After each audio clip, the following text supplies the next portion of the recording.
সম্প্রতি বিএনপির মহাসচিব মির্জা ফখরুল ইসলাম আলমগীরের মন্তব্যের প্রতিক্রিয়ায় নাহিদ ইসলামের একটি ফেসবুক পোস্টে সেনা শাসন এবং জরুরি অবস্থার প্রসঙ্গ উঠে এসেছে, যা দেশজুড়ে আলোচনার কেন্দ্রবিন্দুতে পরিণত হয়েছে।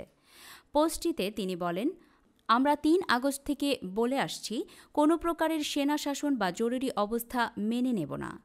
আমাদের ক্যান্টনমেন্টে যেতে বলা হলেও আমরা বরাবর তা প্রত্যাখ্যান করেছি।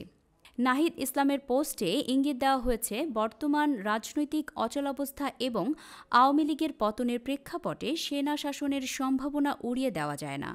তিনি আরও দাবি করেন, বঙ্গভবনের আলোচনার মাধ্যমে ড.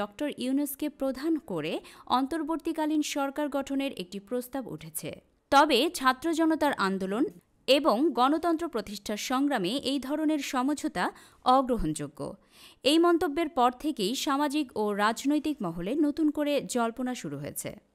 বিশেষজ্ঞদের একাংশ মনে করছেন, এটি শুধুই একটি রাজনৈতিক কৌশল বা চাপ তৈরির চেষ্টা।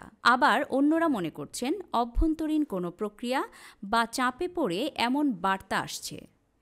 জাতীয় নাগরিক কমিটির আহ্বায়ক নাসিরুদ্দিন পাটোয়ারী সম্প্রতি মন্তব্য করেন, বাংলাদেশে এখন জিয়াবাদ ফিরিয়ে আনার চেষ্টা চলছে। এর মাধ্যমে বিএনপির অভ্যন্তরীণ বিভাজন এবং রাজনৈতিক দূরত্ব আরও স্পষ্ট হয়েছে।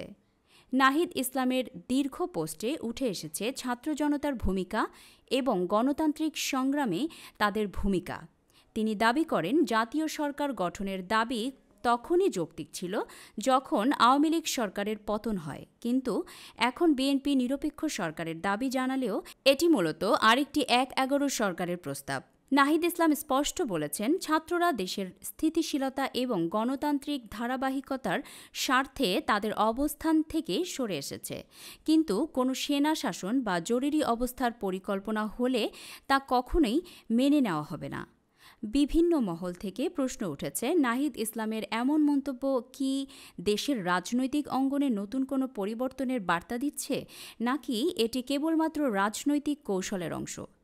রাজনৈতিক বিশ্লেষকরা বলছেন, সাম্প্রতিক ঘটনাবলিতে বিএনপির অবস্থান এবং ছাত্রদের ভূমিকা আরও জোরালোভাবে ফুটে উঠেছে। অন্যদিকে দেশের স্থিতিশীলতা এবং গণতন্ত্র রক্ষায় সবাইকে একসঙ্গে কাজ করতে হবে। সময় বলে দেবে নাহিদ ইসলামের এই মন্তব্য বাস্তবতার সঙ্গে কতটা সামঞ্জস্যপূর্ণ। তবে দেশের জনগণ এখন সতর্ক এবং যে কোনো পরিস্থিতিতে গণতন্ত্রের পক্ষে অবস্থান নিতে প্রস্তুত।